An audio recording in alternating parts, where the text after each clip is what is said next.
नमस्कार, मैं संतोष। किसान किसान की अक्सर ही बात आती है तो लोगों के अंदर एक जो कि खुशी का माहौल दौड़ता है कि चलो किसान की बदौलत हम लोग अन्न खा रहे हैं या फिर पूरा भारत किसान की बदौलत जी रहा है।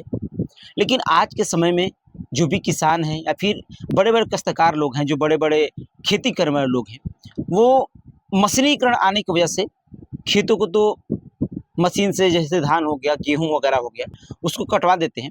लेकिन कटवाने के बाद एक सबसे बड़ी चीज़ें जो कि देखने को मिली जो कि दुखदाई है, नीचे के पुआल वगैरह हो गए, फिर जितने भी नीचे के खरपतवार हो गए, उसको जला देना। इससे कितना दुष्प्रभाव हो रहा है, इससे कितना पृथ्वी को नुकसान हो रहा है। हमारे साथ इसी पे बातचीत करने के लिए डॉक्टर राम प्रकाश उपाध्याय जी जो थे आचार्य जी हैं। हम जाने कि गुरुजी, किसान की बात आती है तो सबके अंदर एक जिज्ञासा होती है कि किसान, प्रेम होता है कहीं न कहीं। लेकिन इस समय देखा जाए तो जो लोग काट करके जला दे रहे हैं नीचे से, तो इसका कितना दुष्प्रभाव हो रहा है पृथ्वी पर भी, आकाश पर भी, या पर्यावरण पर भी? देखिए, संसार में 3 महान हैं। एक अन्नदाता, एक जन्मदाता और एक आश्रयदाता। ये 3 को एक तरह से सर्वोच्च स्थान दिया गया है, क्योंकि कलयुग में तो ये शरीर जो है अन्न द्वारा पोषित है, तो अन्न भी नहीं रहेगा तो शरीर भी एक तरह से नहीं रहेगा। किसान सदैव एक तरह से सदियों से मारा है, और किसान जैसा कठोर दिल वाला शायद ही कोई धरा पर होगा। हम व्यापार करते हैं, 2 रुपये भी घाटा लगा के अपना सामान नहीं बेच सकते, व्यापार यदि हैं तो।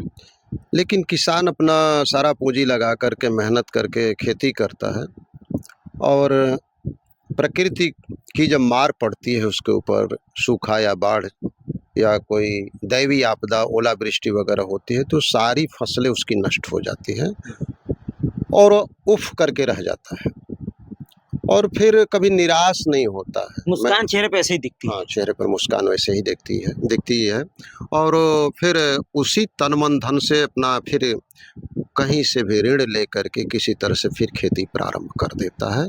किसान जैसा किसी का दिल नहीं है।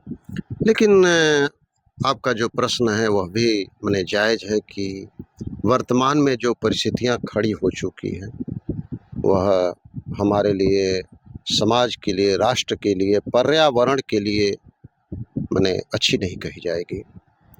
आपने कहा कि मशीनीकरण के युग में अभी श्रमिक नहीं मिल रहा है, और मनुष्य मशीन के आने के चलते क्या हो गया कि आलसी हो गया है, कोई मेहनत करना नहीं चाहता है सभी लोग।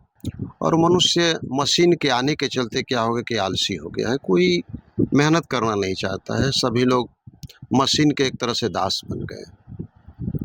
और व्यक्ति जब एसी में रहने लगा, धूप से बचने लगा, तो मेहनत करेगा कहाँ से? और उसी का नतीजा है कि घर-घर आज मेडिकल स्टोर खुल चुके हैं। किसके घर आप चले जाएँ, देखिए कि एक अलमारी दवाई नहीं पड़ी है। क्यों?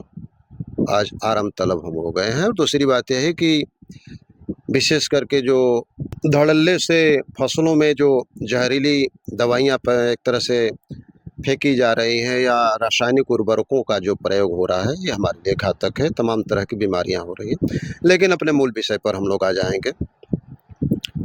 किसान श्रमिक के अभाव में एक तरह से क्या करता है कि मशीन से जो कुछ भी कटाई होती है धान या गेहूं के फसलों की, उसके बाद जो उसका डंठल या पुआल जो भी बचता है उसको जला देता है। मैं आपके चैनल के माध्यम से भारत सरकार से, प्रदेश सरकार से आग्रह करना चाहूँगा, बार-बार निवेदन करूँगा। गीता प्रेस से इस वर्ष जो है पर्यावरण विशेषांक भी निकला है, ताकि उसको लोग पढ़ें। और मैं तो सभी से आग्रह करूंगा कि गीता प्रेस से पर्यावरण विशेषांक इस साल निकला है, और उसको पढ़ें और उसके अनुसार अपनाएं उसको। और पर्यावरण की कितनी बड़ी इससे क्षति हो रही है, शायद कल्पना करिएगा या रात में चिंतन करिएगा, सभी लोगों को कल्पना करनी होगी। उस पुआल को या गेहूं के डंठल को लोग जलाते रहे। अब सोचिए उससे कितनी हानियाँ हो रही है। एक तो डंठल को जलाने से जो है भूमि की धीरे-धीरे उर्वरा शक्ति नष्ट होती जा रही है। गर्मी का महीना चल रहा है, थोड़ी-सी भी असावधानी होती है तो किसी का झोपड़ी पकड़ लेता है, किसी का महल जल कर के राख हो जाता है। दूसरा ये हो गया। तीसरी बात ये है कि थोड़ी-सी असावधानी से क्या हो रहा है कि बड़े-बड़े वृक्ष औषधियों के वनस्पति जितने भी हैं, पेड़ पौधे सब जल करके खाक हो जा रहे हैं। चौथा हानि क्या है? छोटे छोटे जीव जंतु जितने भी इस जमीन पर रह रहे हैं, भूमि में रह रहे हैं, वो भी जल करके भस्म हो जाते हैं। जो हमारे लिए पर्यावरण के एक तरह से अंग हैं, वे छोटे छोटे जीव जो हैं कृषि कार्य में मदद करते हैं। केचुआ हो गए, चींटियाँ हो गई, ये कृषि कार्य में मदद करते हैं, मिट्टी को पोलक बनाते हैं, वो जल करके नष्ट हो जा रहे हैं। अब सोचिए कि ये पर्यावरण के लिए कितना हानि, बहुत बड़ा हानि है। इसके अतिरिक्त जथा देहे तथा देवे, हम लोग भूमि पूजन होता है तो धरती माँ का पूजन करते हैं। कोई कर्मकांड कराने जाते हैं तो सर्वप्रथम संकल्प हम लोग जमीन पर छोड़ते हैं, आसन के रूप में भी एक तरह से पृथ्वी का पूजन करते हैं। यहाँ तक कि किसान वर्ग क्या, कृषक वर्ग क्या करते हैं कि जब सूर्य मृगशिरा, आर्द्रा और रोहिणी नक्षत्र पर होता है, उस समय बीजोक्त या हल प्रवहन मुहूर्त होता है, तो जिसको हम लोग देहाती भाषा में समहूत बोलते हैं, समहूत बोलते हैं। तो लोग क्या करते हैं कि उसका मुहूर्त होता है, पंचांगों से निर्णय होता है। उस समय लोग क्या करते हैं कि भूमि पूजन करते हैं और पृथ्वी का विधिवत पूजन उस दिन करते हैं। अब सोचिए कि जथा देहे तथा देवे, जाड़े में हम लोग भगवान को ऊनी वस्त्र चढ़ाते हैं कि भगवान को ठंडक न लगे। गर्मी के दिन में आप शिव मंदिर में जाएंगे तो देखते होंगे कि एक घड़ा जो है जल से भर दिया जाता है, उसमें से भगवान शिव के ऊपर, शिवलिंग के ऊपर जल टपकता रहता है, क्योंकि भगवान को गर्मी में प्यास लगती है। अब सोचा जाए भगवान को ठंडक लग रही है, गर्मी लग रही है, तो आप चिंतन करिए कि पृथ्वी का पूजन करते हैं और उनके ऊपर हम अग्नि जला रहे हैं, तो क्या इससे उनको ताप नहीं लग रही है? जरूर लग रही है। इसके अलावा अन्न में हम लोग अन्नपूर्णा देवी की कल्पना किए हैं। माँ अन्नपूर्णा की कृपा से ही हम लोगों को भोजन मिल रहा है। अब जब हम फसलों को जलाते हैं, डंठलों को जलाते हैं, तो उसमें कुछ न कुछ अन्न की बालियाँ, अन्न का शेषांश जो है उसमें पड़ा रहता है, वो भी जल करके क्या हो जाता है? भस्म हो जाता है। अब सोचिए इससे हमारी कितनी बड़ी क्षति हो रही है। मैं इस चैनल के माध्यम से, आपके माध्यम से सरकार से आग्रह करूँगा कि, और केंद्र सरकार से या राज्य सरकार से, कि इसके लिए कोई ऐसी नीति या कोई ऐसी व्यवस्था लाई जाए, कोई ऐसा तकनीक लाया जाए जिससे फसलों की कटाई जड़ से हो सके और उसको जलाने की नौबत न आए। और कृषक भाइयों से भी मैं विनम्र पूर्वक निवेदन करना चाहूँगा कि कोई ऐसी व्यवस्था रखें जिससे इनको एक तरह से देहाती देसी खाद के रूप में, देसी उर्वरक के रूप में इसको परिवर्तित किया जा सकता है। कहीं गड्ढे में इकट्ठा करके उसको दबा दिया जाए और फिर वो 6 महीने साल भर में सड़ करके यदि उर्वरक बन जाता है तो उसको हम लोग खेतों में छिड़काव कर दें। इससे क्या होगा कि हमारा पैदावार दोगुना होगा। तो सरकार का भी इसमें महत्वपूर्ण भूमिका होना चाहिए और कृषकों को भी जागृत होना पड़ेगा। कृषक यदि जागरूक नहीं होंगे तो आने वाला समय निश्चित रूप से भयावह होगा। हमारे शास्त्रों में एक खल यज्ञ बताया गया है। खल यज्ञ, खल खलिहान शब्द आपने सुना होगा।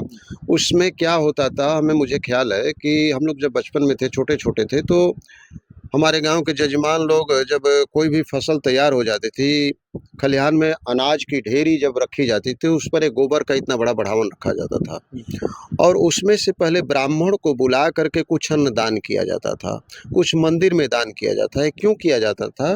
कि कृषि कार्य में, जोतने बोने में, निराई गुड़ाई करने में असंख्य जीवों की एक तरह से क्या होती है, जाने अनजाने में हमसे हत्या हुई है।